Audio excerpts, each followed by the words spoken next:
উপাসনালয়ে হামলাকারীরা মানুষ নয় বললেন ধর্ম উপদেষ্টা, কঠোর শাস্তির হুঁশিয়ারি। আগামী নির্বাচন ইতিহাসের কঠিন পরীক্ষা বললেন তারেক রহমান, জনগণের আস্থা অর্জনের আহ্বান।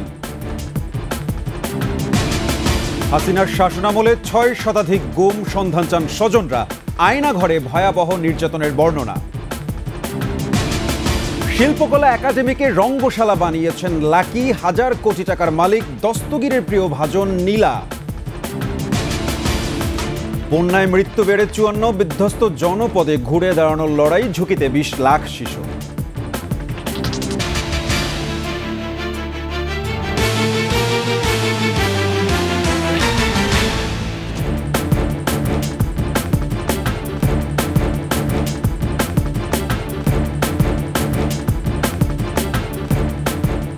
শুনছিলেন প্রেস সিকিউরিটি ইসলামী ব্যাংক পিএলসি সংবাদ শিরোনাম। আমন্ত্রণ রাতের ২১ সংবাদে, সাথে আছি আমি সাবরি আহমেদ। দর্শক, ২১ টেলিভিশনের সংবাদ একই সাথে সরাসরি দেখতে পাবেন আমাদের ফেসবুক পেজ www.facebook.com/2124 অনলাইনে।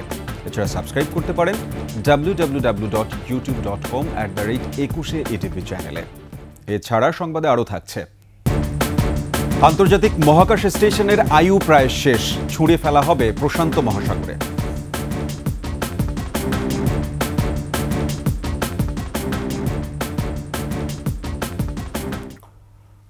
উপাসনালয়ে হামলাকারীরা মানুষ নয় বলে মন্তব্য করেছেন ধর্ম উপদেষ্টা আফম খালিদ হোসেন।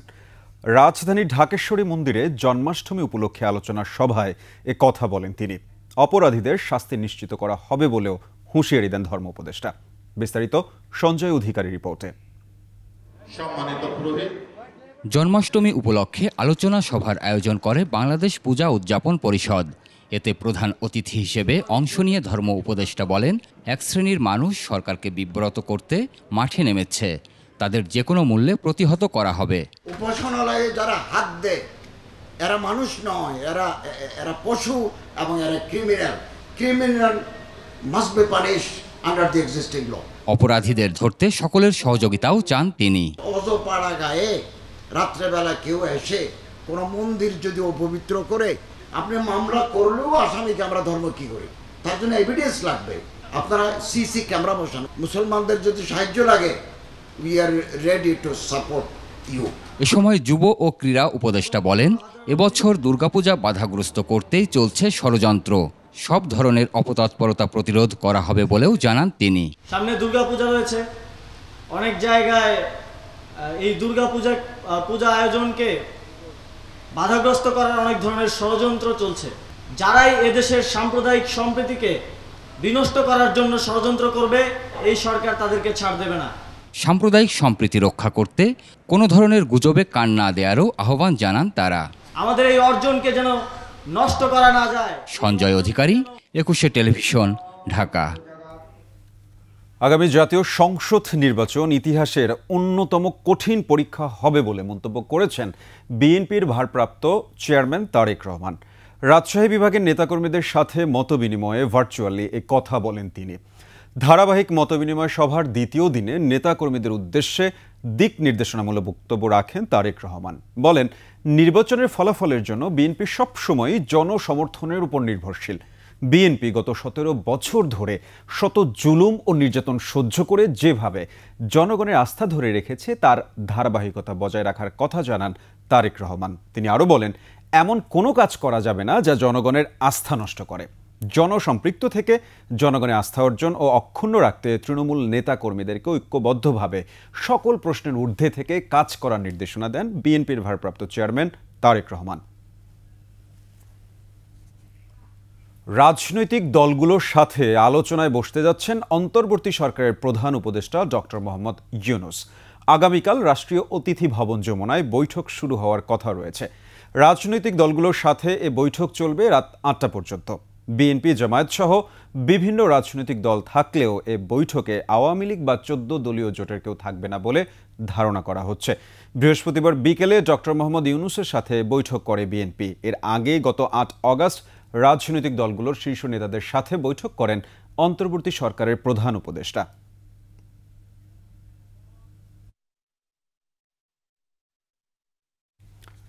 রাজনৈতিক পরিবর্তন সত্ত্বেও বাংলাদেশের নতুন সরকারের সঙ্গে সুসম্পর্ক বজায় রাখার কথা জানালেন ভারতের পররাষ্ট্রমন্ত্রী S Jaishankar.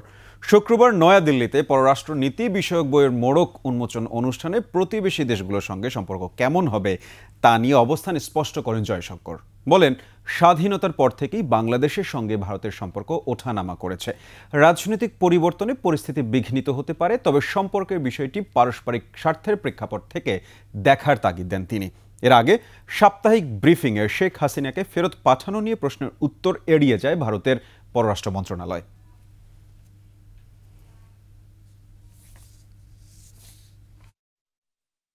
It is natural that we will deal with the government of the day, but we also have to recognize that there are political changes, and the political changes can be disruptive, and clearly here we have to look for mutuality of interest. Sheikh হাসিনার ১.৫ দশকের শাসনামলে যাদের বিনা কারণে আটক বা গুম করে রাখা হয়েছে তাদেরকে দ্রুত ফিরিয়ে দেওয়ার দাবি জানিয়েছেন স্বজনেরা।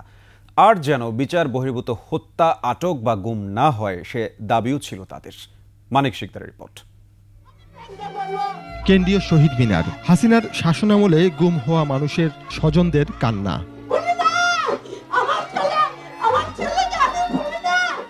অবিলম্বে গুম হওয়া স্বজনদের খুঁজে বের করে হস্তান্তরের দাবি তাদের। আমার ভাইকে তারা তার ব্যবসা প্রতিষ্ঠানের থেকে র্যাব ও ডিবি এরকম পরিচয় দিয়ে, আইন শৃঙ্খলা বাহিনীর পরিচয় দিয়ে ওরা গাড়িতে উঠায়। দেশ স্বাধীন হওয়ার পরও আমার স্বামীর এখন পর্যন্ত কোনো খবর আমরা পাই না। আমাদের এখন একটাই আশা, তারে ফিরিয়ে দিক অথবা তার একটা খোঁজ খবর আমাদের কাছে দিয়ে দিক। মানববন্ধনে অংশ নেয়াদের একজন ফারজানা আক্তার। তার স্বামী পারভেজ হোসেন ২০১৩ সালের ২ ডিসেম্বর থেকে নিখোঁজ। ১১ বছর ধরে ফারজানা খুঁজছেন তার স্বামীকে। সবাই বলে লাশ চাই, আমি লাশ চাই না, আমি আমার স্বামীকে ফেরত চাই। ও তো কোনো অন্যায় করে না, কেন লাশ চাইবো? বাবার ছবি ছাড়া আর কোনো স্মৃতি নেই আদিবার কাছে। আমার বাবা এমন কি করেছিল যে আমার বাবাকে এমন ভাবে তুলে নিয়ে গেছে। আমি আমার বাবাকে শুধু ফেরত চাই।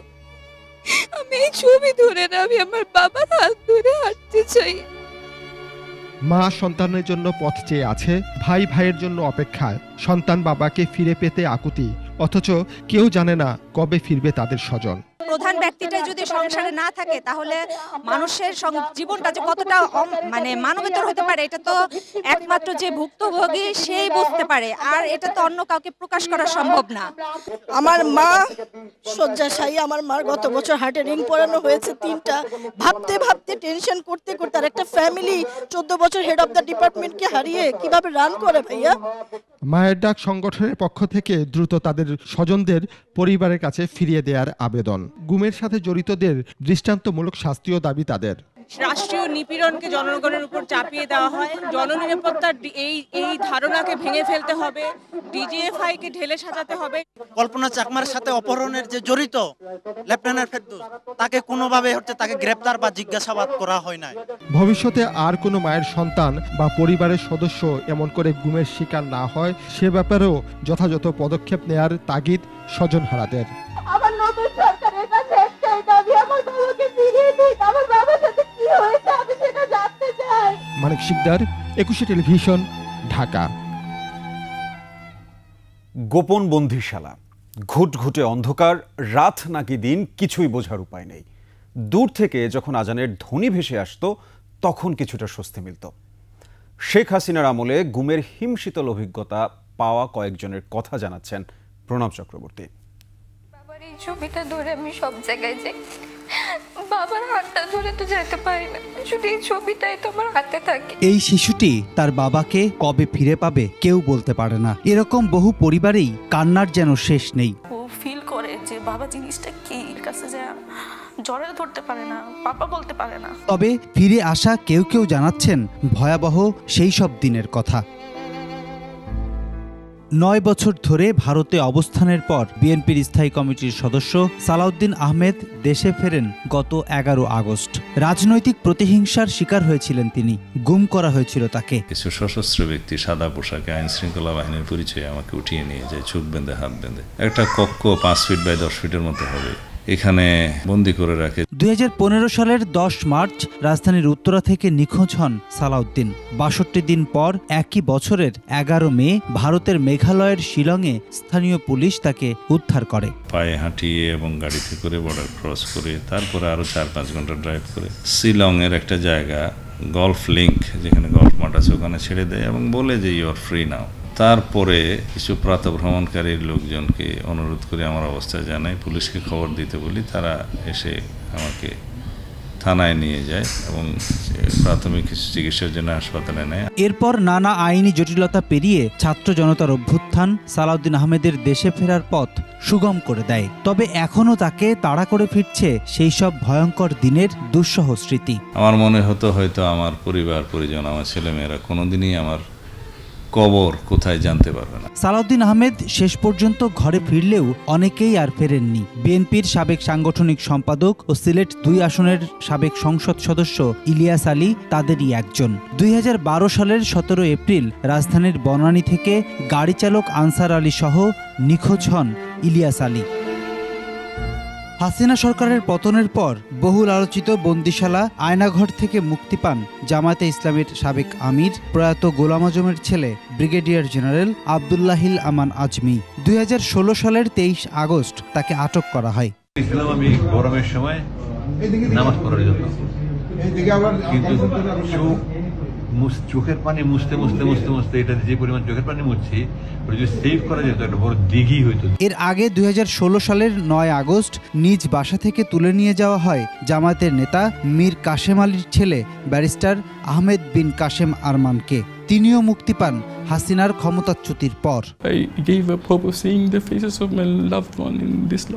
গুম হওয়ার 5 বছর পর আয়নাঘর থেকে ফিরে আসেন ইউপিডিএফ নেতা মাইকেল চাকমা সহ আরো কয়েকজন। আমাকে একটা জায়গায় রাখলো, ওখানে ওই জায়গাগুলো তো আলো বাতাস পাওয়া যায় না, কোনো জানালা কিছু নাই। চোখ প্রথমে কাপড় দিয়ে বাঁধে, তারপর টুপি পরিয়ে দিয়ে, কখনো পিছনে হাত দিয়ে পরে, কখনো সামনে হাত দিয়ে চোখ বাঁধা, সামনের লোকটা কাউকে দেখা যায় না। শেখ হাসিনার 15.5 বছরে গুমের শিকার হন 6 শতাধিক। তাদের বেশিরভাগই এখনো ফেরেননি।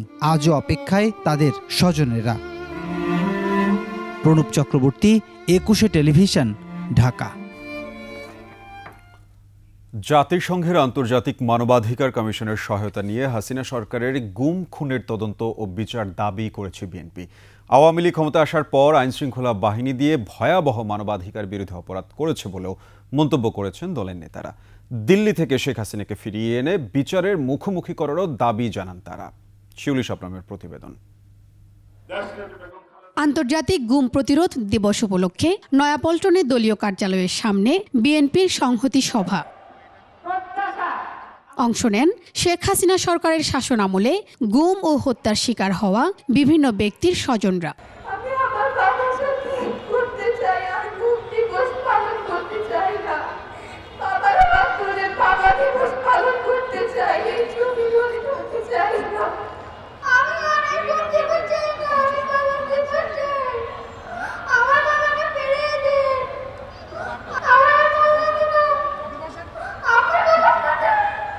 শেখ হাসিনা সরকার আমাদের কারো বাবাকে, কারো ভাইকে, কারো স্বামীকে, কারো সন্তানকে গুম করে নিয়ে যায়। বিচার চাইতে পারিনি, আমাদের স্বজনদের ফিরে আসার দাবিটাও জানাতে পারিনি। 2015 সালে নিজের গুম হওয়ার অভিজ্ঞতার কথা তুলে ধরেন বিএনপির স্থায়ী কমিটির সদস্য সালাউদ্দিন আহমেদ। সব অপকর্মের জন্য হাসিনা দায়ী উল্লেখ করে তাকে বাংলাদেশের কাছে ফেরত দিতে ভারতকে আহ্বান জানান তিনি। নাম্বার 1 থেকে শুরু করতে হবে। শেখ হাসিনা দিল্লি গিয়ে পালিয়ে আছে। আমি দাবি করছি দিল্লি সরকারকে শেখ হাসিনাকে বাংলাদেশের কাছে ফেরত দেন। এদিকে বিগত সরকারের প্রত্যেক অপরাধের সুষ্ঠু তদন্তের পাশাপাশি গুম খুনে জড়িত বিভিন্ন বাহিনীর সদস্যদেরও শাস্তির আওতায় আনার জোর দাবি জানিয়েছেন বিএনপি মহাসচিব মির্জা ফখরুল ইসলাম আলমগীর। আমি সরকারের কাছে আহ্বান জানাতে চাই যে আপনারা জাতিসংঘের এই আন্তর্জাতিক মানবতা যে কমিটি আছে তাদের সঙ্গে কথা বলে গত 15 বছর থেকে আজ পর্যন্ত যতগুলো মানবতা বিরোধী অপরাধ সংঘটিত হয়েছে, হত্যা হয়েছে, গুম হয়েছে, প্রত্যেকটি তদন্তের ব্যবস্থা করুন। শেখ হাসিনা ক্ষমতায় থাকার জন্যই গুম খুনের প্রকল্প তৈরি করেছিল বলেও মন্তব্য করেন বিএনপি নেতারা। ভুক্তভোগী তাদেরকে দেখার জন্য রাষ্ট্রীয়ভাবে ব্যবস্থা গ্রহণ করবেন। শিউলি শবনম, একুশে টেলিভিশন, ঢাকা।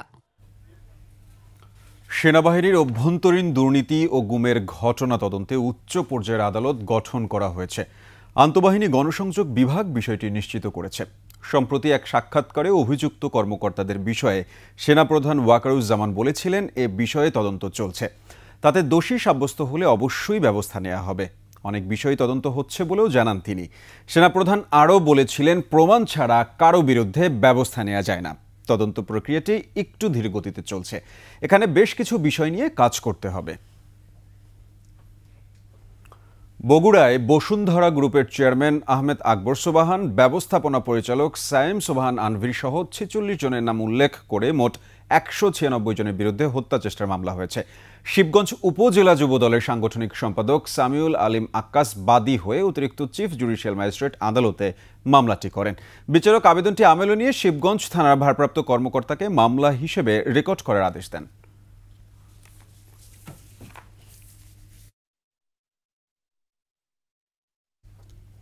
শিল্পকলা একাডেমিকে রীতিমতো রঙ্গশালায় পরিণত করেন পদত্যাগে বাধ্য হওয়া মহাপরিচালক লিয়াকত আলী লাকি।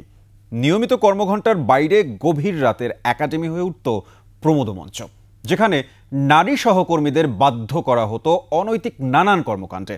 পাঠানো হতো ওবায়দুল কাদের সহ রাজনৈতিক নেতাদের আস্তানায়। লাকি চলে যাওয়ার পর ভয় ভেঙে এসব নিয়ে মুখ খুলেছেন শিল্পকলা কর্মকর্তারা। আদিত্য মামুনের রিপোর্ট। হাসিনা সরকারের 15.5 বছরের 14 বছরই শিল্পকলার ডিজি ছিলেন লিয়াকত আলী লাকি। দীর্ঘ এই সময়ে বনে গিয়েছিলেন প্রমোদ রাজ্যের রাজাধিরাজ। একাডেমির নৃত্যশালা নাট্যশালাকে বানিয়েছিলেন রঙ্গমঞ্চ। সেখানে রোমান সাম্রাজ্যের ক্যালিগুলার চরিত্রে নিজেকে চিনিয়েছিলেন নারী সহকর্মীদের কাছে। লাকির বিদায়ের পর পেরিয়ে আসে রঙ্গমঞ্চের নানান নেপথ্য কাহন। প্রকাশিত হতে থাকে অন্ধকার জগতের মুখ ও মুখোশ। রাতের রাজা বনে যেতে গঠনতন্ত্র ভেঙে চালু করেন নৈশকালীন অফিস। কি হতো সেই নৈশকালীন অফিসে? বছরের পর বছর রাত 9টা থেকে অফিস শুরু, রাত 2টা পর্যন্ত অফিস হয়। কেন রাতের পর রাত অফিস হবে? একটা জিনিস আমার সচক্ষে দেখা, যেটা বলি আপনাকে, আমাদের সুন্দরী সুন্দরী সহকর্মীরা মহাপরিচালকের মদের পাত্রে মদ ঢেলে দিতে আমরা দেখেছি। এবং নারী কেলেঙ্কারি উনার সাথে শুধু না, উনার অলিগার্ক যারা ছিলেন, সিন্ডিকেটের সদস্য যারা ছিলেন, তাদের বিরুদ্ধে নারী নির্যাতনের অভিযোগ আছে। শুধু তাই নয়, বারবার ক্ষমতার আসন পাকাপোক্ত করতে শিল্প সংস্কৃত ঘনিষ্ঠদের কাছে উপঢৌকন হিসাবে পাঠানো হতো নারীদেরকে। রাজধানীর অভিজাত ক্লাবের মদের টেবিলেও শোভা বর্ধন করতে দেখা গেছে লাকি ও তার কথিত নারী সঙ্গীদের। যাদের কাছে মদ, টাকা এবং নারী পাঠাতেন তাদের মধ্যে ওবায়দুল কাদের, প্রয়াত এইচটি ইমাম। একবার চুক্তি নবায়নের জন্য উনি প্রয়াত সাজিদা চৌধুরীকে 37 লক্ষ টাকা দিয়ে ব্র্যান্ড নিউ গাড়ি উপহার দিয়েছিলেন। এবং সেই পার্টিগুলোতে সেই সকল প্রভাবশালী লোককে আমন্ত্রণ জানানো হতো কোনো কারণ ছাড়া, এবং তাদের মনোরঞ্জনের জন্য যে নারীদের কথা আমরা উল্লেখ করলাম তারা সেখানে খুব সরবভাবে উপস্থিত থাকতেন। এমনকি লাকির নিজেরও রয়েছে একাধিক অনৈতিক বিবাহ বহির্ভূত সম্পর্ক। শিল্পকলার এক নৃত্য ও কণ্ঠশিল্পীর বাসায় গানের শিক্ষক সেজে নিয়মিত যাতায়াত ছিল লাকির। দারোয়ান জানি উনি গানের উস্তাদ, গান শেখাতে আসছে। প্রথমে যে হারমোনিয়ামের জোরে জোরে হাতটা বাজায়, তারপরে হারমোনিয়াম সাউন্ড অফ, রুবেল পাশে রুবে থাকে পাহারা দেয়। প্রথম আমাকে রুবেলই বলতো যে স্যার আসছে, এখন দরজা আটকালে চলে যাচ্ছে, এরকম আমাকে SMS পাঠাতো। সব SMS আছে আমার কাছে। একদিন আমার সে বলছে যে আপনারা কিছু বলতে পারেন না, এলাকার লোকজন যদি ঢোকার পরে যখন ওই হারমোনিয়াম সাউন্ড বন্ধ হবে তখন সবাই মিলে ধরবে। প্রয়োজন না থাকলেও পদ সৃষ্টি করে অনেক নারীকেই লাকি নিয়োগ দিয়েছিলেন যারা সারগামও জানতেন না। মদ নারীতে মশগুল লাকির স্বেচ্ছাচারিতা ও উদাসীনতায় তার ব্যক্তিগত গাড়ি চালক সহ শিল্পকলা একাডেমিতে চাকরি করা 4 জনের প্রাণ গেছে। এর মধ্যে রয়েছেন কালচারাল অফিসার এক গর্ভবতী নারীও। টাঙ্গাইলের কালচারাল অফিসার, তার নাম ছিল রেদোয়ানা। ওনার স্বামীর সাথে ওনার একটা প্রবলেম ছিল। উনি আমাদের অফিসে লিখিত আবেদন করেছেন কর্তৃপক্ষ বরাবরে যে ওনার জীবন নাশের আশঙ্কা আছে, ওনাকে যেন ঢাকায় নিয়ে আসা হয় অথবা অন্য কোনো জেলায় যেন বদলি করে দেওয়া হয়। 2 ঘন্টা 3 ঘন্টা পরে যখন উনি সাক্ষাতের সুযোগ পেতেন তখন মহাপরিচালক 2-3 মিনিট ওনার কথা শুনে বলতো কি, তুমি আগামী সপ্তাহে আবার এসো। আগামী সপ্তাহে আবার উনি আসতেন। এইভাবে সপ্তাহের পর সপ্তাহে এসেছে। ক্লিনিকে ছিলেন, ক্লিনিকে ঢুকে ওনার রুমে ঢুকে ওনার স্বামী ওনাকে শ্বাসরোধ করে হত্যা করেছেন। তারপরে আর কিছু হয়নি, এগুলো ধামাচাপা পড়ে গেছে। গেল 12 আগস্ট পদত্যাগের পর একে একে বেরিয়ে আসছে লিয়াকত আলী লাকীর কুকীর্তির কাহন কথা।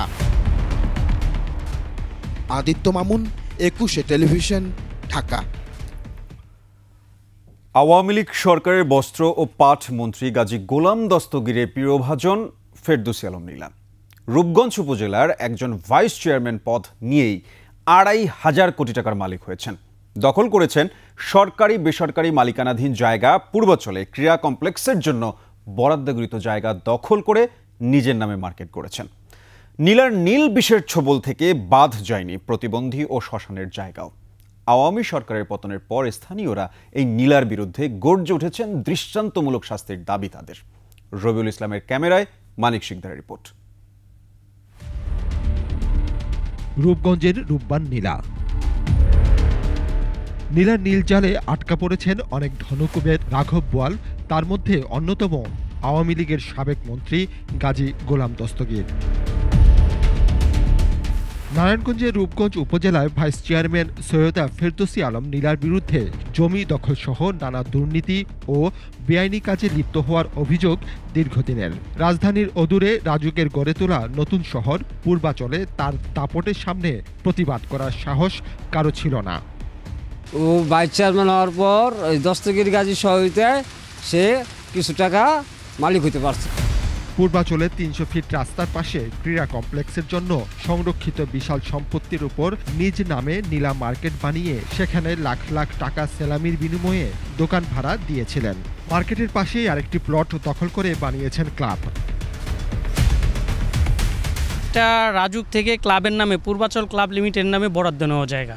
এই ক্লাবের প্রেসিডেন্ট হচ্ছে গোলাম দস্তগীর গাজী স্যার, নীলা ম্যাডাম হচ্ছে এই ক্লাবের মেম্বার অ্যাডমিনিস্ট্রেশন। নীলা মার্কেটটা আগে ছিল ওই যে 300 ফিট রাস্তার সাথে স্টেডিয়ামের যে এরিয়া ছিল ওটার ভিতরে। প্রতিবন্ধীদের জন্য সংরক্ষিত জায়গার উপর তৈরি করেছেন লেডিস ক্লাব। পূর্বাচলে একটি কনভেনশন সেন্টারের জন্য বরাদ্দ করা 76 কাঠা জমি রেখেছেন নিজের কবজায়। শীতলক্ষার তীরে প্লট দখল করে সেখানে চালাচ্ছেন কয়লা পাথর বালুর কারবার। আর এসব অপকর্মে বটবৃক্ষ হয়ে নীলাকে ছায়া দিয়েছেন সাবেক পাট ও বস্ত্রমন্ত্রী গাজী গোলাম দস্তগীর। নীলার দখল দুর্নীতি নিয়ে বিভিন্ন গণমাধ্যমে সংবাদ প্রচার হলেও নীলা ছিলেন অপ্রতিরোধ্য। মনে করেন মানুষের জায়গা জমি দখল করছে, জোরে এগুলা কইরা পরেই করছে, এত টাকা সম্পদ মালিক হচ্ছে রাতারাতি। বিজনেসও করছে, প্লটের ব্যবসা বাণিজ্য করছে। তো আওয়ামী লীগ সরকার, এটা কি বলবো, আওয়ামী লীগ এটা তো সবাই জানে। এক পর্যায়ে নীলার এসব দখল দৌরাত্ম্য আর ক্ষমতার অপব্যবহারে অতিষ্ঠ হয়ে 2022 সালের 4 আগস্ট জেলা আওয়ামী লীগ তাকে বহিষ্কার করলে ক্ষোভে ফেটে পড়েন বস্ত্র ও পাটমন্ত্রী গাজী গোলাম দস্তগীর। নীলার বহিষ্কারাদেশ প্রত্যাহারের নির্দেশ দেন তিনি। 30 আগস্ট তার বহিষ্কারাদেশ প্রত্যাহার করা হয়। এরপর আরও বেপরোয়া হয়ে ওঠে নীলা। আওয়ামী শাসনের অবসানের পর এলাকাবাসী এবার সোচ্চার নীলার বিরুদ্ধে। হ্যার বাড়িটা পুরো ওই ভাঙ্গা শেষ করে দিচ্ছে। পলাতক নীলাকে গ্রেফতার করে দৃষ্টান্তমূলক শাস্তির দাবি সাধারণ জনতার। মানিক শিকদার, 21 টেলিভিশন, ঢাকা। দেশে সার্বিক বন্যা পরিস্থিতির আরও উন্নতি হয়েছে, তবে দৃশ্যমান হচ্ছে ক্ষয়ক্ষতির চিত্র। বন্যা পূর্বাভাস ও সতর্কীকরণ কেন্দ্র বলছে দেশের প্রধান নদ নদীর পানি বিপদসীমার নিচ দিয়ে প্রবাহিত হচ্ছে। এদিকে বন্যায় মৃতের সংখ্যা বেড়ে দাঁড়িয়েছে 54 জনে। প্রতিনিধিদের সহায়তায় ডেস্ক রিপোর্ট। ফেনীতে বন্যার পানি কমছে, ভেসে উঠছে ক্ষতচিহ্ন। ঢাকা চট্টগ্রাম মহাসড়কে লেমুয়া ও লালপুর এলাকায় বড় বড় গর্তের সৃষ্টি হওয়ায় যান চলাচল ঝুঁকিপূর্ণ হয়ে পড়েছে। ফেনী নোয়াখালী ও ফেনী সোনাগাজী আঞ্চলিক মহাসড়কের ব্যাপক ক্ষতি হয়েছে। গাড়ি চলাচল অবস্থায় এখন যানজট সৃষ্টি হয়েছে এবং কি দুর্ঘটনা হওয়ার সম্ভাবনা আছে। প্যাসেঞ্জার ক্ষতি হবে, গাড়ি উল্টে যাবে, রাস্তা প্রবলেম, রোড গাড়ি পরিস্থিতি ধাক্কা মাক্কা বাস্ট হয়ে যায়, রোডে গাড়ি দাঁড়ায় যায়। নোয়াখালীতে বন্যা কবলিত মানুষ খাবার, জ্বালানি ও বিশুদ্ধ পানির সংকটে ভুগছেন। ঘরবাড়ি ছেড়ে অনেক মানুষ এখনও বিভিন্ন আশ্রয়কেন্দ্রে। পৌর আশ্রয়কেন্দ্রে প্রতিদিন 20,000 মানুষের মাঝে খাবার বিতরণ করা হচ্ছে। মৌলভীবাজারে জুড়ি নদীর পানি আরও 6 সেন্টিমিটার কমলেও এখনও 129 সেন্টিমিটার উপর দিয়ে প্রবাহিত হচ্ছে। মনু ও ধলই নদীর পানি কমার পর ভেঙে যাওয়া বাঁধগুলো দ্রুত মেরামত করছে পানি উন্নয়ন বোর্ড। দুর্গত এলাকায় পানি সংগঠন সংস্থার ত্রাণ তৎপরতা অব্যাহত আছে। এদিকে কয়েকদিনের টানা বৃষ্টিতে চাঁদপুরের 8 উপজেলায় লক্ষাধিক মানুষ পানিবন্দী হয়ে পড়েছেন। অনেকে আশ্রয়কেন্দ্রে অবস্থান নিলেও খাবার সংকট সহ নানা দুর্ভোগ পোহাতে হচ্ছে তাদের। Mahiya Rahman, desk report, 21 television. বাংলাদেশে 3 দশকের সবচেয়ে ভয়াবহ বন্যায় 20 লাখ শিশু ঝুঁকিতে রয়েছে বলে জানিয়েছে জাতিসংঘের শিশু বিষয়ক সংস্থা ইউনিসেফ। বিবৃতিতে সংস্থাটি জানায় 34 বছরের সবচেয়ে ভয়াবহ বন্যার শিকার বাংলাদেশের পূর্বাঞ্চল। ক্ষতিগ্রস্ত হয়েছে 56 লাখ মানুষ। চট্টগ্রাম ও সিলেটে লাখ লাখ শিশু ও তাদের পরিবার পানিবন্দী হয়ে আছে। অধিকাংশের কাছেই খাবার সহ জরুরি ত্রাণ সামগ্রী নেই। এ অবস্থায় নিরাপদ পানি সহ জীবন রক্ষাকারী ওষুধের জন্য অন্তত $3.5 কোটি মার্কিন ডলার সহায়তার আহ্বান জানিয়েছে ইউনিসেফ। সংস্থাটির ইন্ডেক্স অনুযায়ী বাংলাদেশের শিশুরা বিশ্বে সবচেয়ে বেশি জলবায়ু ও পরিবেশগত ঝুঁকির শিকার।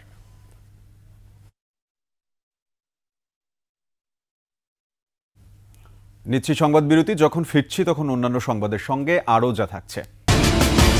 সাবেক মন্ত্রী আত্মীয়ের বাসায় অভিযান, বিপুল পরিমাণ সরকারি ত্রাণ সামগ্রী উদ্ধার। কমছে না সয়াবিন তেল ও চিনির দাম, ঊর্ধ্বমুখী মাছ মুরগির বাজারও।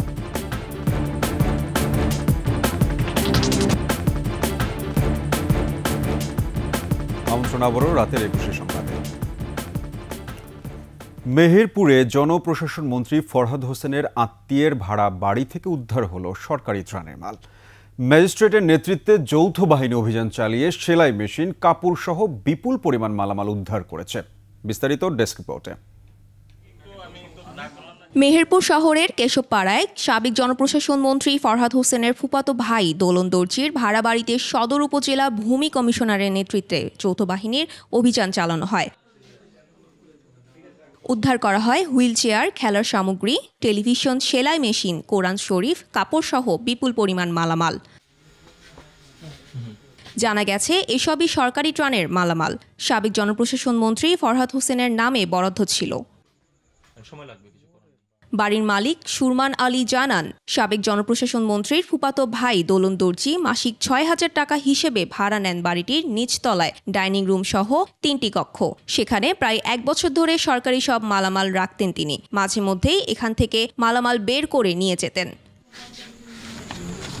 মেহেরপুর সদর উপজেলার ভূমি কমিশনার জানান, প্রাথমিকভাবে মালামালগুলো জব্দ করা হয়েছে। কাগজপত্র যাচাই বাছাই শেষে আইনগত ব্যবস্থা নেওয়া হবে। যাচাই বাছাই করে পরবর্তী যে আইনগত প্রসিডিউর, যদি আমরা দেখি যে আসলে সরকারি মালামাল যেগুলো আমরা পেয়েছি যে ওইভাবে প্রতিমান হয় যে তিনি কোনো সরকারি কোনো আদেশপত্র ছাড়া বা আইন বহির্ভূতভাবে জিনিসগুলো এখানে রেখেছেন, সেক্ষেত্রে আমরা যে পরবর্তী আইনগত ব্যবস্থা, যে নিয়মিত মামলা দায়ের, এইখানে আমরা যেতে পারব।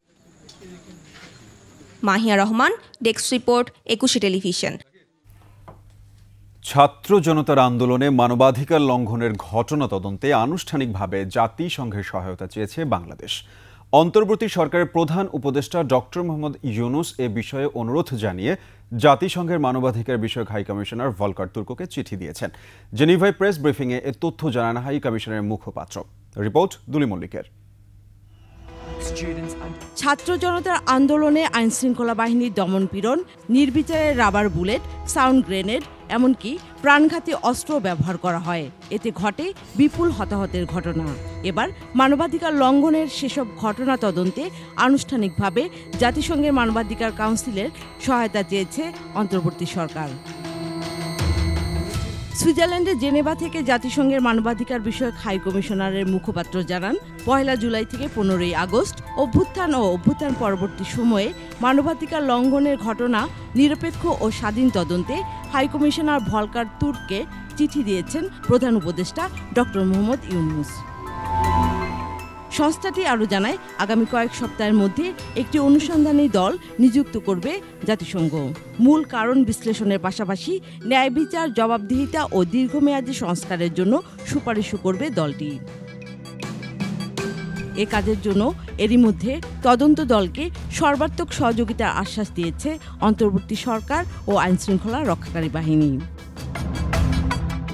গেল সপ্তাহে বাংলাদেশ সফর করে সংস্থাটির প্রতিনিধি দল। এ সফরে সাম্প্রতিক বিক্ষোভে আটক আহত শিক্ষার্থীদের পাশাপাশি অন্তর্বর্তী সরকারের বেশ কয়েকজন উপদেষ্টা, প্রধান বিচারপতি ও আইনশৃঙ্খলা বাহিনীর শীর্ষ কর্মকর্তাদের সঙ্গে তদন্তের পদ্ধতি নিয়ে আলোচনা করেন দলটি। দুলি মল্লিক, 21 টেলিভিশন। ক্ষমতার দাপটে শুধু বিরোধী দল নয়, নিজ দলের নেতাকর্মীদেরও কোণঠাসা করে রেখেছিলেন ক্ষমতাচ্যুত শেখ হাসিনা সরকারের বাণিজ্যমন্ত্রী টিপু মুনশি। দখল, চাঁদাবাজি আর টিসিবির পণ্য লুট করে কামিয়েছেন হাজার কোটি টাকা। আলী হায়দার রনির ক্যামেরায় রংপুর বিভাগীয় প্রতিনিধি লিয়াকত আলী বাদলের তথ্যচিত্রে। বিস্তারিত থাকছে ডেস্ক রিপোর্টে। আমি বললাম যে আমি যা আপনাকে দিলে আমি কবরস্থানে জায়গা নেই, আমি কোথায় যাব? কথা না, আমি জমি সোজা করব, আমাকে দাও। আমি বললাম আমি দিব না, আমি গাছ লাগাবো। তখনও জোর করি দখল করে নিয়ে গেছে। এমন মুন্সিয়ানা দেখেই স্থানীয়দের জায়গা দখল করেন সাবেক বাণিজ্যমন্ত্রী ও প্রভাবশালী নেতা টিপু মুনশি। গোপালগঞ্জের বাসিন্দা টিপু মুনশি একসময় পরিবার নিয়ে চলে যান রংপুরে। সদরের পীরগাছায় টিনের চালাঘরে শুরু করেন বসবাস। এক পর্যায়ে জড়িয়ে পড়েন আওয়ামী লীগের রাজনীতিতে। এরপর আর পিছন ফিরে তাকাতে হয়নি। ম্যাজিকের মতোই পাল্টে যায় তার জীবন। 2008 সালে আওয়ামী লীগের মনোনয়ন নিয়ে প্রথমবারের মতো হন সংসদ সদস্য। এরপর থেকেই রংপুরে একচ্ছত্র আধিপত্য বিস্তার করেন টিপু মুনশি।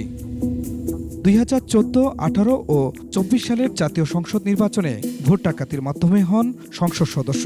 2 দফায় বসেন বাণিজ্য মন্ত্রণালয়ের চেয়ারে। পীরগাছায় ক্যাডার বাহিনী তৈরি করে চাঁদাবাজি আর জমি দখলে মূর্তিমান আতঙ্ক হয়ে ওঠেন টিপু মুনশি। টিসিবির পণ্য কেনার নামেও চালাতেন কমিশন বাণিজ্য। প্রভাব খাটিয়ে নগরের নবদ্বীপগঞ্জ ও মধুপুরে তৈরি করেছেন দুটি বিশাল কোল্ড স্টোরেজ। স্থানীয়দের জমি দখল নিয়ে ছেলে অপু মুনশির নামে গড়েছেন ক্যান্সার হাসপাতাল। নগর জুড়ে নামে বেনামে কিনেছেন বেশ কয়েকটি ফ্ল্যাট। ঢাকায় প্লট ফ্ল্যাট ছাড়াও বিদেশে আছে বাড়ি ও ব্যবসা প্রতিষ্ঠান। এখানে ওই যে ক্যান্সার হাসপাতাল দিল, এখানে স্টোর দিছে। টিপু মুনশি রংপুরের বিভিন্ন এলাকায় জমি দখল করেছে। রংপুর 4 আসনের জনগণ তাকে কখনোই ভোট দেননি, সে নিজে নিজে নির্বাচিত হয়েছেন। বিরোধী দলের নেতাকর্মীদের বিরুদ্ধে মামলা দেওয়াতেও টিপু মুনশি ছিলেন সিদ্ধহস্ত। দুর্নীতির মাধ্যমে শত শত হাজার হাজার কোটি টাকা তারা টাকার মালিক হয়েছে। টিপু মুনশি গ্রেফতার হওয়ায় উল্লিখিত এলাকার মানুষ তার অবৈধ সম্পদ জব্দ করা সহ দৃষ্টান্তমূলক শাস্তির দাবি তাদের। মানুষকে জিম্মি করে রক্ত শুষে খাওয়া এই টিপু মুনশির ফাঁসি নিশ্চিত করার জন্য রংপুরের মানুষের সোচ্চার হয়েছে। খুরশিদ আলম মুকুল, ডেস্ক রিপোর্ট, 21 টেলিভিশন। আন্তর্জাতিক বাজারে কমলেও দেশে কমছে না সয়াবিন তেল ও চিনির দাম। দোকানিরা এজন্য ডলারের বিপরীতে টাকার দরপতনকে দায়ী করলেও ভোক্তারা দায় চাপাচ্ছেন সিন্ডিকেটের উপর। এদিকে বাজারে বেড়েছে মাছ ও মুরগির দামও। মেহেদী হাসানের রিপোর্ট। আন্তর্জাতিক বাজারে 2023 সালের 31 জুলাই প্রতি মেট্রিক টন সয়াবিন তেলের দাম ছিল $1,135 মার্কিন। এক বছরের ব্যবধানে 31 জুলাই 2024 এসে সেই সয়াবিন তেলের দাম দাঁড়িয়েছে প্রতি মেট্রিক টন $1,079। অন্যদিকে খুদ মার্কিন যুক্তরাষ্ট্রের বাজারে প্রতি কেজি চিনি এখন বিক্রি হচ্ছে 44 সেন্ট বা 52 টাকায়। অথচ এই দুটি পণ্যই দেশের বাজারে অনেক বেশি দামে বিক্রি হচ্ছে। দোকানিরা বলছেন মিল মালিকরা না কমানোয় তারা দাম কমাতে পারছেন না। কোম্পানিগুলো এখনো আগে যে রেটে সেই রেটে দাম থেকে মাল দিচ্ছে, তেমন কিছু কমে নেই। আমাদের তো ওইখান থেকে যদি ছাড় দেয় তখন তো বাজারে সব জায়গায় থেকে রেট কম হয়ে যাবে। ক্রেতারা বলছেন এ দুটি পণ্যের বাজার গুটি কয়েক কোম্পানির হাতে জিম্মি হয়ে পড়েছে, তাই তারা ইচ্ছে মতো মুনাফা লুটছে। ইন্টারন্যাশনাল মার্কেটে যাই হোক না কেন আমাদের এখানে দাম কখনোই কমে না, আর যদি বাড়ে সঙ্গে সঙ্গে ওই দিনই বাড়ে, কিন্তু যদি কমে তখন অনেক ধরনের অজুহাত। এদিকে গত এক সপ্তাহের ব্যবধানে খানিকটা বেড়েছে মাছের দাম। গত সপ্তাহে এই সপ্তাহে একটু মাছের দাম কেজিতে 100 টাকা বাড়ছে, যে ওই বন্যার কারণে মানে পানির কারণে মাছ কম ধরা পড়ে। মুরগির দামও বেড়েছে কেজিতে 5 থেকে 10 টাকা করে। গত এক সপ্তাহ থেকে আজ পর্যন্ত কেজিতে ব্রয়লার মুরগি 5 টাকা বাড়ছে আর কক মুরগি 10 টাকা বাড়ছে। তবে সবজির দামে নেই পরিবর্তন। ধুন্দুল 60 টাকা, করলা 60 টাকা, কাঁকড়া 60 টাকা, শসা হলো 40 টাকা। বেগুন ছিল 80 টাকা, আজকে 70 টাকা। ঠিক আছে, শসা কেজি 50 টাকা। পেঁয়াজ রসুন আদার দামও অপরিবর্তিতই আছে। মেহেদি হাসান, 21 টেলিভিশন, ঢাকা। এবার আমাদের সাপ্তাহিক আয়োজন জনদুর্ভোগ।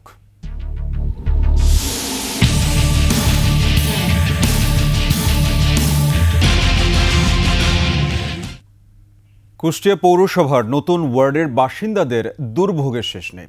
কর বাড়লেও নেই নাগরিক সুবিধা। নানা দুর্ভোগ নিয়ে চরম ক্ষুব্ধ নাগরিকরা।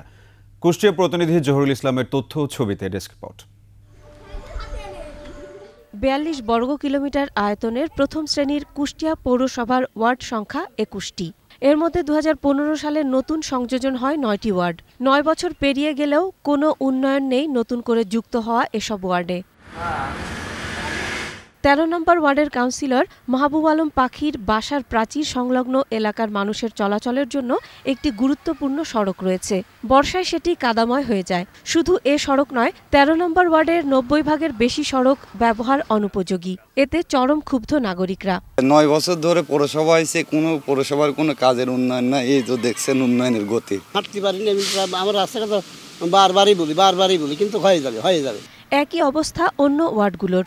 অল্প বৃষ্টিতে জমে হাঁটু পানি। ভোটের আগে প্রতিশ্রুতি দিলেও তার বাস্তবায়ন নেই। 100% রাস্তার মধ্যে প্রায় 70% রাস্তায় 13 নম্বর ওয়ার্ডে খারাপ। বৃষ্টি হলে মানে 1 হাত 1.5 হাত গাড়ি যায়, ভ্যান নিয়ে ঢোকা যায় না। নতুন করে পৌরসভা ভুক্ত হওয়া এলাকার উন্নয়ন না হওয়ায় নাগরিকদের মতোই হতাশ কাউন্সিলররা। একজন কাউন্সিলর হিসেবে মাসিক মিটিংয়ে কান্না পঞ্জপ্ত করেছে যে আমার অবস্থা চরম খারাপ। আমাদের এলাকায় বিশেষ কিছু বরাদ্দ দিয়ে পৌরসভার ফান্ড থেকেই কিছু রাস্তাঘাট করে দেওয়া হবে, কিন্তু এগুলো মেয়র মহোদয় আমলেই নেয় না। সচেতন নাগরিকরা বলছেন, পৌরকর, পানির বিল সহ সব খরচ বাড়লেও সেবা একটুও বাড়েনি। আমরা অনেকবার পৌরসভা মেয়রের কাছে গিয়েছি, কথা বলেছি, তাকে জানিয়েছি, আমাদের আশ্বাস পেয়েছি আমরা বিভিন্ন ওয়ার্ড কাউন্সিলরের কাছ থেকে, মেয়রের কাছ থেকে, কিন্তু শুধু আশ্বাসের মধ্যেই কথাগুলো সীমাবদ্ধ থাকতেছে।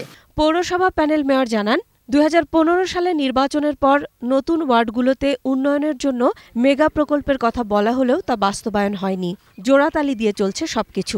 জনগণ চায় কি? পানি নিষ্কাশন, রাস্তা, ল্যাম্পলাইট, এইগুলো দেওয়া যাচ্ছে জনগণ চায়। আসলে জনগণের তো বোঝাই দেওয়া যাচ্ছে কোনো অবস্থাতে ধরে রাখা যাচ্ছে না। এটা কাজ করতে হবে। কাজ করতে হলে প্রজেক্ট নিয়ে আসতে হবে। সেই প্রজেক্ট কুষ্টিয়া পৌরসভা ব্যর্থ হয়ে গেছে। কুষ্টিয়া পৌরসভার নতুন এলাকায় কাঙ্ক্ষিত উন্নয়নের দাবি নাগরিক সমাজের। Masum আলিসা, desk report, 21 television. নিচ্ছি সংবাদ বিরতি। যখন ফিরছি তখন অন্যান্য সংবাদের সঙ্গে আরও যা থাকছে। প্রেসিডেন্ট নির্বাচিত হলে মন্ত্রী পরিষদে একজন রিপাবলিকান থাকবে বললেন কামলা হ্যারিস। প্রীতি ম্যাচ খেলতে ভুটান গেল 23 সদস্যের বাংলাদেশ জাতীয় ফুটবল দল।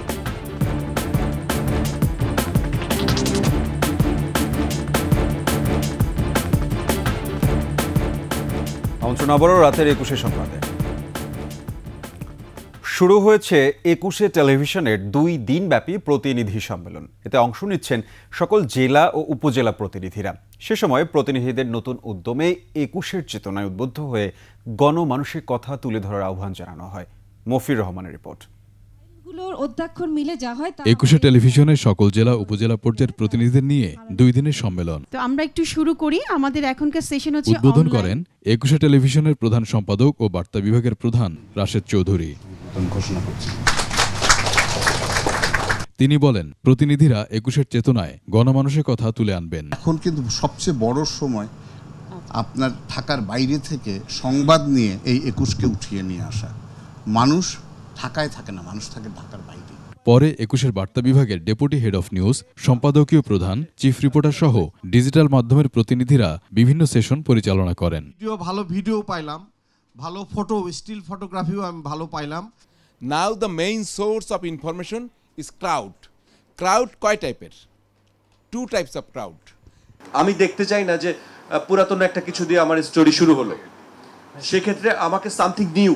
অনেক সময় ভালো করে কেয়ার করলে, কাজে ব্যস্ততা কম থাকলে চেক মানুষ সেটা দেখতে বাধ্য হয়। এ সময় সংবাদ সংগ্রহের বিভিন্ন প্রতিকূলতার কথা শোনেন বার্তা বিভাগের ঊর্ধ্বতনরা। নিজেরা যদি স্বচ্ছতার সাথে যে কোনো প্রতিবেদন তৈরি করতে পারি, সেই ক্ষেত্রে আপনার মাপকাঠি নিজেই তৈরি হয়ে যায়। সংবাদ সংগ্রহের নানা কৌশল নিয়ে দিক নির্দেশনা দেন তারা।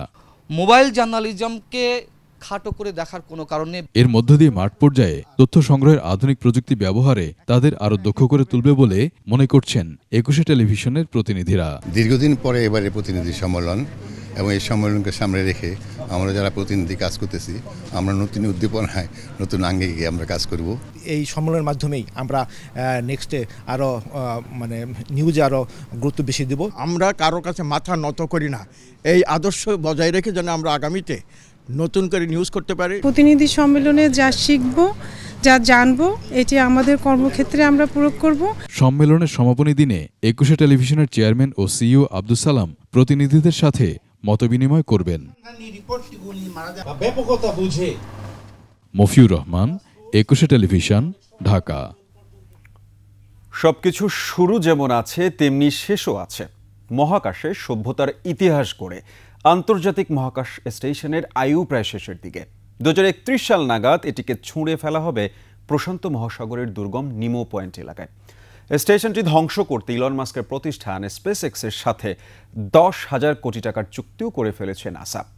২১ স্পেশালে আশরাফ শুভর ২ পর্ব প্রতিবেদনের প্রথমটি আছে। পৃথিবীর বাইরে মানুষের একমাত্র স্থায়ী আবাসস্থল আন্তর্জাতিক মহাকাশ কেন্দ্র ISS। নির্মাণ কাজ শুরু ১৯৯৮-তে, আনুষ্ঠানিকভাবে যাত্রা শুরু করে ২০০০-এ। ভাসমান এই গবেষণাগারে প্রথম পা রাখেন ২ রুশ নভোচারী সের্গেই ক্রিকালেভ ও ইউরো গিটজেনকো। যুক্তরাষ্ট্রের বিজ্ঞানী উইলিয়াম শেফার্ডও তাদের সঙ্গী ছিলেন। প্রযুক্তিগত দিক দিয়ে মানুষের সবচেয়ে বড় সাফল্য এই স্টেশন তৈরি হয়েছে ৪ দেশ ও একটি সংস্থার উদ্যোগে। যুক্তরাষ্ট্র ও রাশিয়া স্টেশনটির নেতৃত্বে থাকলেও ইউরোপ, কানাডা ও জাপান রয়েছে সহযোগীর ভূমিকায়। এই পর্যন্ত ২০ দেশের ২০০-র বেশি নভোচারীর পা পড়েছে এই মহাকাশ কেন্দ্রে। বলা হয় যাত্রা শুরুর পর থেকে এটি কখনো মানব শূন্য থাকেনি।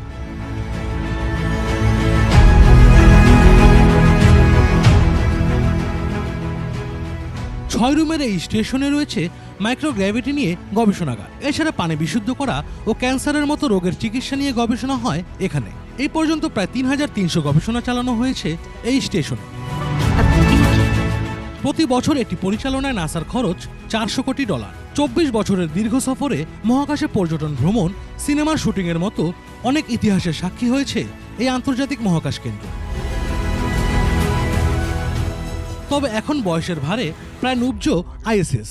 যান্ত্রিক ও প্রযুক্তিগত নানা সমস্যার কারণে ভোগান্তিতে পড়ছেন নভোচারীরা। গেল জুনে ৮ দিনের জন্য আন্তর্জাতিক মহাকাশ স্টেশনে গিয়ে আটকে গেছেন নাসার ২ নভোচারী বুচ উইলমোর ও সুনিতা উইলিয়ামস।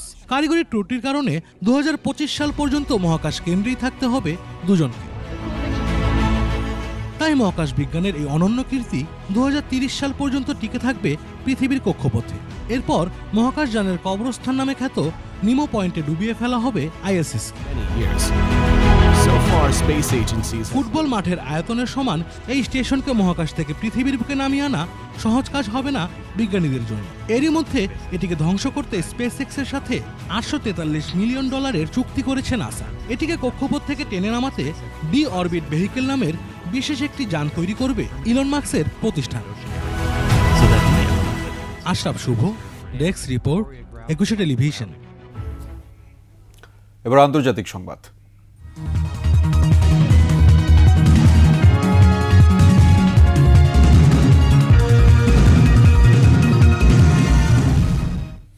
যুক্তরাষ্ট্রের প্রেসিডেন্ট নির্বাচিত হলে নিজের মন্ত্রী পরিষদে একজন রিপাবলিকান রাখবেন বলে জানিয়েছেন ডেমোক্রেটিক দলের প্রার্থী কমলা হ্যারিস। সিএনএনকে দেয়া বিশেষ সাক্ষাৎকারে এ কথা জানান তিনি। প্রেসিডেন্ট নির্বাচনে প্রার্থী হিসেবে মনোনয়ন নিশ্চিতের পর এটি কোনো সংবাদ মাধ্যমকে দেয়া তার প্রথম সাক্ষাৎকার। এ সময় ইসরায়েল ও গাজার মধ্যে দ্বিরাষ্ট্র সমাধানের কথা বলেন কমলা হ্যারিস।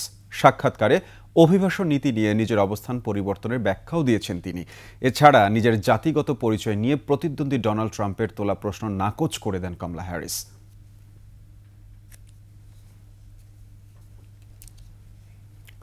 জানাবো খেলার সংবাদ।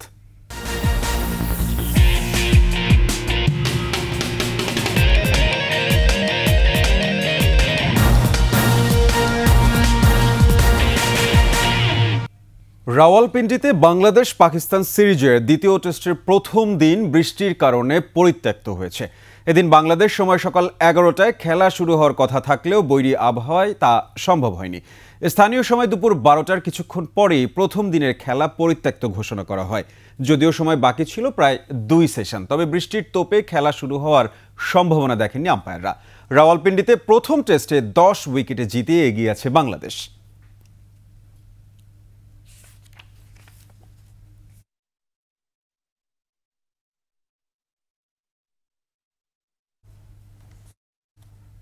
দুটি প্রীতি ম্যাচ খেলতে ভুটান গেল 23 সদস্যের বাংলাদেশ জাতীয় ফুটবল দল। 5 ও 8 সেপ্টেম্বর থিম্পুতে ম্যাচ দুটি খেলবে হাভিয়ের ক্যাব্রেরার দল। তিনি এই দলে নিয়েছেন সদ্য চ্যাম্পিয়ন সাফ অনূর্ধ্ব 20 দলের চাপ ফুটবলারকে। এফসি এশিয়ান কাপের বাছাইয়ের তৃতীয় রাউন্ডে ড্রয়ের আগে নিজেদের র্যাঙ্কিংয়ে উন্নতির লক্ষ্য নিয়ে ভুটানের বিপক্ষে খেলবে বাংলাদেশ। ম্যাচের ফল অনুকূলে এলে তুলনামূলক কম শক্তিশালী প্রতিপক্ষ পাবে বাংলাদেশ।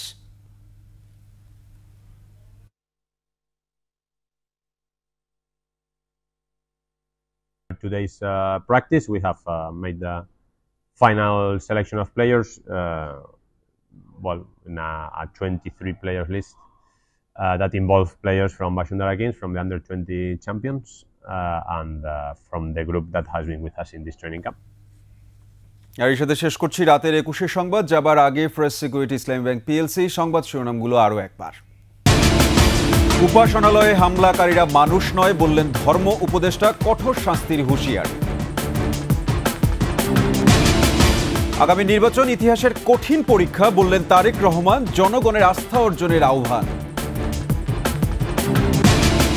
হাসিনার শাসনামলে 6 শতাধিক গুম সন্ধান চান স্বজনরা, আয়না ঘরে ভয়াবহ নির্যাতনের বর্ণনা। শিল্পকলা একাডেমিকে রঙ্গশালা বানিয়েছেন লাকি, 1000 কোটি টাকার মালিক দস্তগীরের প্রিয়ভাজন নীলা। বন্যায় মৃত্যু বেড়ে 54, বিধ্বস্ত জনপদে ঘুরে দাঁড়ানোর লড়াই, ঝুঁকিতে 20 লাখ শিশু।